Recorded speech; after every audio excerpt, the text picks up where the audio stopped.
Сюжет? В Virtua Fighter? J6 или Правосудие 6, организатор мировых турниров по боевым искусствам, на самом деле конгломерат 6 глобальных организаций. Сфера влияния J6 разнится от производства оружия до интернациональной политики. Это влияние десятилетиями использовалось для незаметного манипулирования глобальными вопросами с конечной целью стать доминирующей правительственной силой. Исполнительная группа состоит из 6 людей, названных в честь символов 6 старших аркан, и они являются главами своих отдельных корпораций. Правосудие управляет административной частью, осуществляющей контроль над всей организацией. Эксперты отдела «Колесо удачи» управляют глобальной политикой в вопросах, не связанных с вооруженными силами. Дьявол руководствует производством боевых технологий, сосредоточенных вокруг проекта Дюраль. Луна тайно спонсирует и координирует террористическую активность и вооруженные конфликты. Башня – это всевидящее око, ответственное за разведку и надзор за операциями J6. И, наконец, Смерть направляет разработку атомных, биологических и химических систем вооружения. J6, в частности Дьявол, проводит мировой турнир по боевым искусствам для проверки работоспособности проекта Дюраль. Кроме этого, они занимаются нахождением определенных субъектов для усовершенствования проекта и устранением мешающих элементов. Они ответственны за похищение и промывание мозгов Сары Брайант и Жана Куджо, похищение матери Кагемару и превращение ее в Дюраль, и попытку осуществления аналогичного процесса над Ванессой Льюис, а также за захват дьявольского акульего карьера Джеффри. Все это, и не только это, было проведено с целью привлечения участников турнира. Откуда я все это знаю? Да на форуме прочитал. Откуда они это знают? Да черт их знает, может у Сеги спросили, или в починка поиграли, или может сами придумали. Ибо сюжет в VF спрятан еще глубже, чем в какой-нибудь Dark Souls. В игре его вообще нет. Только в мануалах, или на каких-нибудь сайтах, или из еще каких левых источников можно понять, что вообще происходит. Оно надо? Это же файтинг. Разве в SF2 был сюжет? В кофе? Во втором Теккене был довольно интересный момент с Казуей, но кроме этого особо ничего не было. Да и в целом сюжет многих файтингов так себе и существует в основном для привлечения казуальной аудитории. Зато по Теккену было более-менее неплохое аниме. Что, аниме и по ВФ делали? Вот это дерьмо, что ли? Не, это детская развлекуха, ну никак не может быть круче аниме, где Казуя разрывает ебучего динозавра пополам. You ought to keep your mouth shut.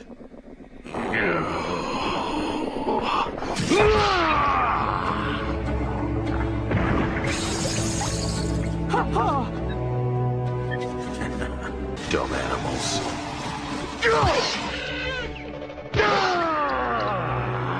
Но я отвлекся. Темой сегодняшнего видео будет незабываемая вторая часть легендарного Virtua Fighter, которая довела до ума все, что было сделано в первой части. Добавила много интересного и стала лучшим двухмерным 3D файтингом. Почему? Ну о чем эти видосы вообще? Сейчас мы разберемся, что же там Сеги накодили в конце 94-го. Сразу же бросается в глаза графика.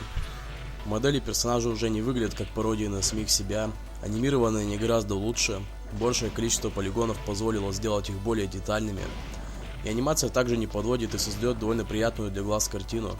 Арены также стали более красочными, на них появились 3D элементы, и они больше не ощущались как бесконечная пустота, покрытая текстурами. Управление стало более отзывчивым и приятным, механика стала четкой, практически лишенной той корявости из первой части. Конечно, сейчас можно найти к чему придраться, но для того времени это было, наверное, лучшее, что могло произойти с игрой. К тому же даже сейчас можно найти примеры худшей проработки геймплея.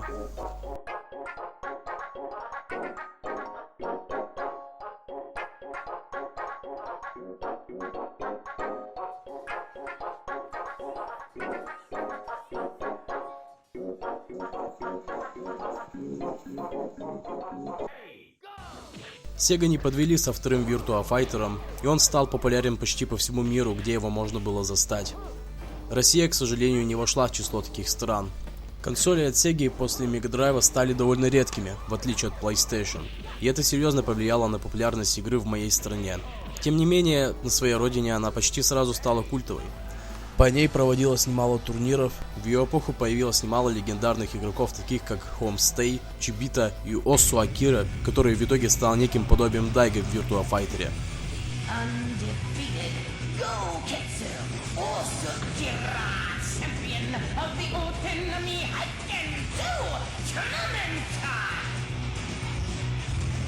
И насколько я помню, один из наиболее известных игроков даже потерял семью и работу из-за увлечения игрой. Еще один интересный момент в истории VF2 в Японии – это противостояние Бун-Бун Мару и Даймон Лау. Началось все с легенд про некоего непобедимого игрока из Киото, распространившихся в Токио. Одна из зацепок была в том, что почти все его победы происходили благодаря рингауту. В итоге лучшие токийские игроки отправились в Киото, чтобы проверить, насколько непобедим тот человек. Они были уверены в своей победе, но их ждало кое-что необычное. У Лау в VF2 есть одна очень опасная серия не с самым простым вводом. Это средний counter-hit лаунчер, продолжающийся его обычной джеб-серией, первый удар которой простой быстрый джеб с плюсом на блоке. Таким образом можно было давить этой серией чуть ли не спамить ее, и влезть в нее после джеба было большой проблемой. Основная проблема была в том, чтобы не тормозить и не создавать дыры между джебом и следующим ударом, для чего нужна очень высокая скорость и четкость ввода и четкий тайминг. Но Даймон, благодаря тренировкам, смог легко убивать всех, заводя их в свою ловушку и наказывая за попытки вылезти из нее огромными комбами, которые часто давали рингаут. В итоге токийские игроки получали по задницам и отправились домой, чтобы приготовить сопротивление этой технике. Вылилось это все в один довольно интересный турнир, проведенный в Токио, который даже показали по ТВ как шоу.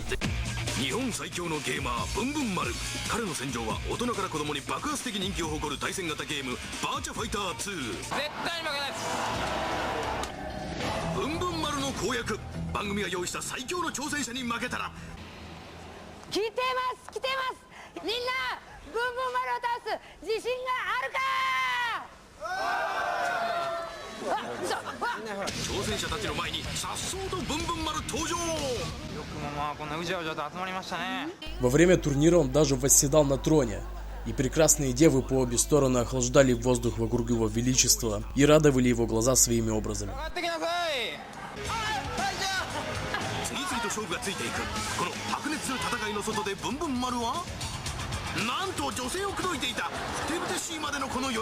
В случае поражения Мару ждали публичные унижения, а победа сулила ему еще большую славу.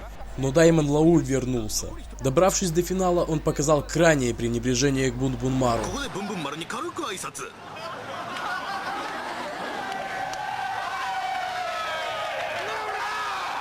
И в итоге он отправил очко Бун-Бун Мару в зрительный зал со скоростью кометы. Буквально.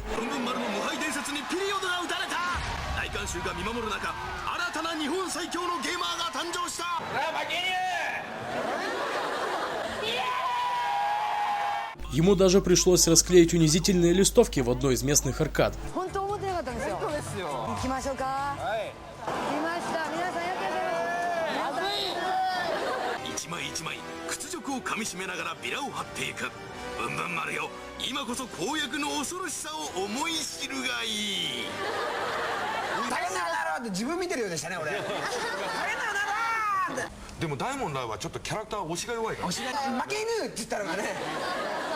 Но это не конец истории. В итоге был проведен еще один турнир, решивший исход этого легендарного противостояния. Бун-Бун Мару не сидел на месте и готовил контрмеры для наказания игры Даймона. Ответом оказались крауч-дэши назад, позволяющие отойти от первого удара серии, присесть под вторым и наказать Лу, например, броском. Они долго практиковали это с Шинджуку, но сделать это на практике было куда сложнее, чем кажется. И никто не был уверен, что это сработает. И первые два раунда решающего матча между ними ушли в пользу Даймона.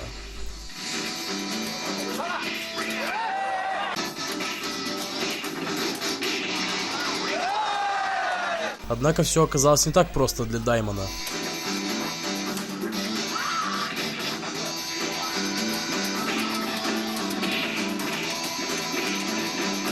На краю поражения Мару все-таки смог выкинуть дешевого Лу за арену лучшим броском Вульфа и начал переворачивать игру в свою пользу. И в начале четвертого раунда он тут же повторил это.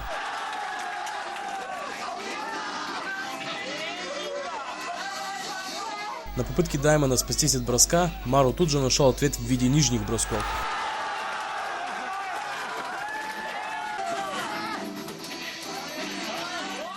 И еще один. Так неожиданно потеряв инициативу и боясь сделать даже одно лишнее движение, Даймон ушел в защиту, в которой и умер от обычного броска Бун-Бун Мару.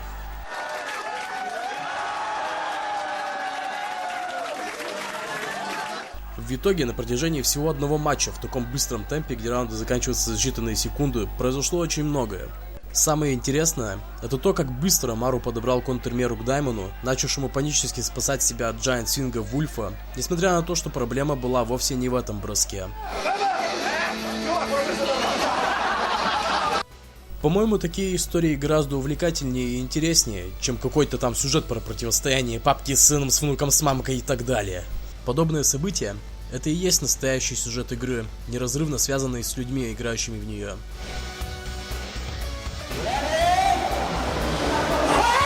Подобное происходит и прямо сейчас. Например, можно вспомнить противостояние Японии и Кореи на последних турнирах по 7-му Теккену. Во втором турнире от Намко Ноби смог приготовить кое-что неожиданное для КНИ в виде своего сумасшедшего буфера VR2, удара, который является средним, дает большое преимущество на блоке и запускает оппонента в комбу на контрхите, который делается только с разбегу, а выполнить его вблизи к оппоненту очень сложно. Поразив всех частотой исполнения, Ноби отправил Коляна домой в Корею, готовить противомеры к его игре. Ничего не напоминает?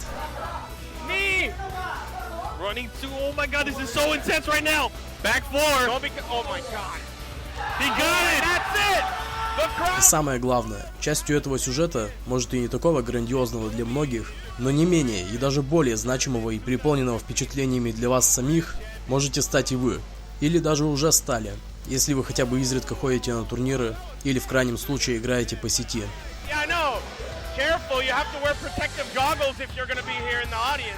Но я опять слишком далеко отошел от самой игры. Пора уже взглянуть, что же в ней таится в плане механики. Тут Sega также не разочаровала и даже наоборот. Хоть они еще не добавили возможность перемещаться в пространстве в полноценном виде, они смогли сделать игру неожиданно глубокой и разнообразной. Например, теперь некоторые удары при попадании по сидящему поднимают его и открывают для небольших, а порой и больших гарантий. Позже это перешло в стагер по сидящим из VF4 и почти такой же стан из 5-го Теккена. Добавили парри, но тогда еще без начальной анимации, как броски. И вы только посмотрите, как это надо вводить. Что это за инпут такой?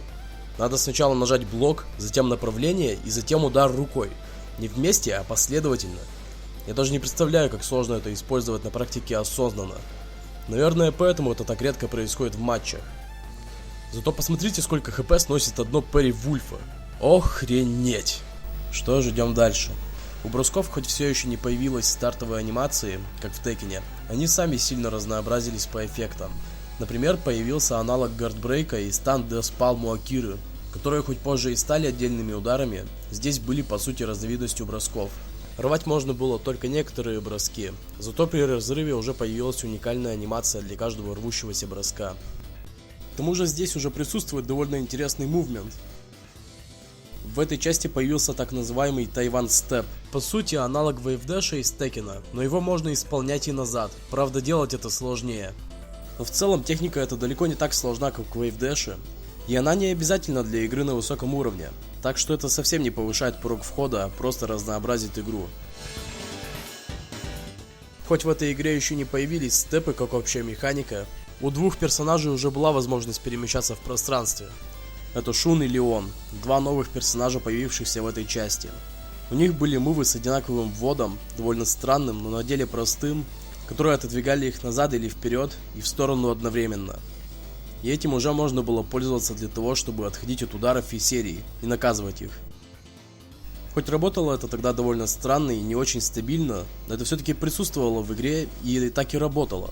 Так что, похоже, если не учитывать остальных персонажей, кроме этих двух придурков, можно считать эту игру первым полноценным 3D-файтингом.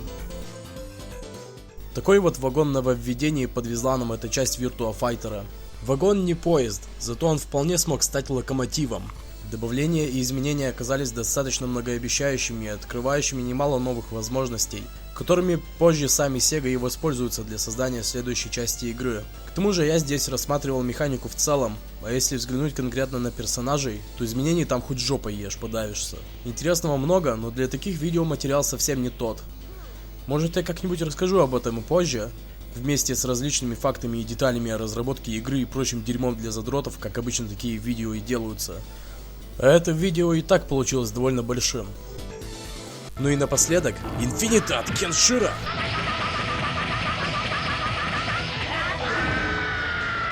Правда, такое можно было делать только до патча, но это все равно довольно забавно выглядит.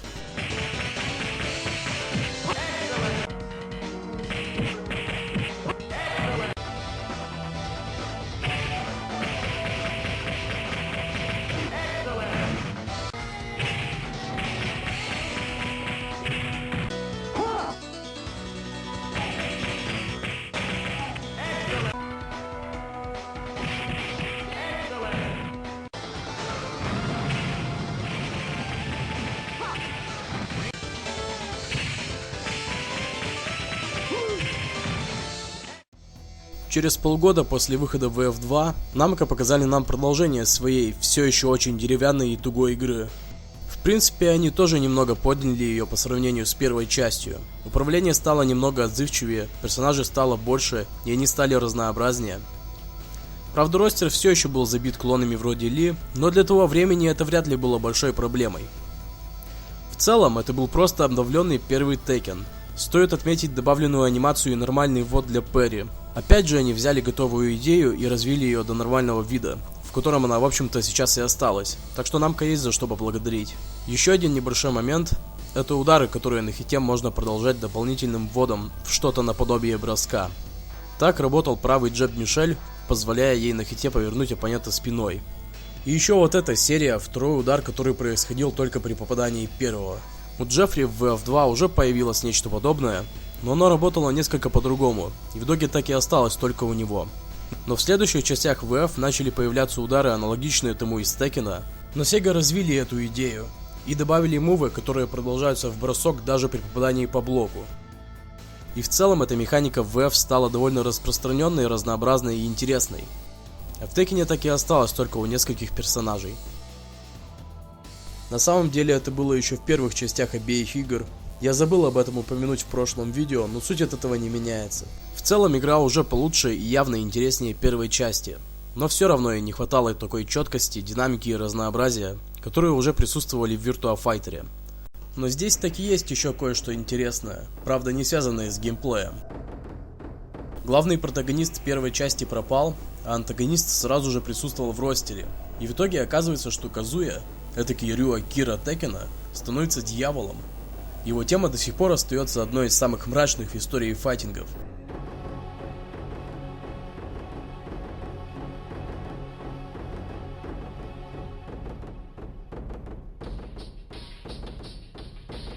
Сейчас они объясняют это все какими-то там генами, но я думаю, тогда они вряд ли это все планировали. Куда интереснее думать о таком превращении Казуи, как о последствии всего, что случилось в его жизни.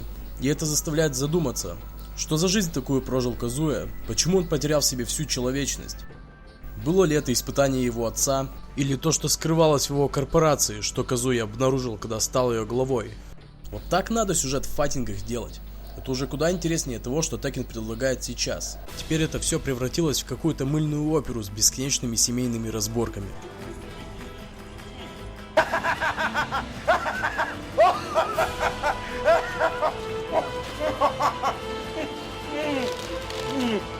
Под конец этого видео я думал пообсуждать еще немного сюжет Virtua Fighter, сравнить J6 и эту тупую корпорацию Мишим, но я думаю, по вступлению к этому видео и так уже все понятно. К тому же сюжета в игре и так практически не существует, так что смысла в этом мало. Мы о игре говорим в конце концов, а не теории о иллюминати строим. Так что, пожалуй, на этом я закончу и пойду думать, как же делать следующие видео. Кстати, мне тут уже поступали жалобы на то, зачем да почему я рассказываю про всякую задротную хрень, механику там. Не лучше бы было рассказать там о полигонах и разработке. Да, как вы заметили, эти темы я тут не задеваю. Эти видео совсем не об этом, да и мне самому такое просто не интересно. А вот зачем же я так вникаю в механику этого файтинга и сравниваю его с другими, вы узнаете, когда я дойду до 5-й части игры, если это случится. И тогда вы все поймете, что задротом быть не так уж плохо. То есть, я не это хотел сказать. В общем, ты меня запутал. Иди уже отсюда, все равно видос закончился.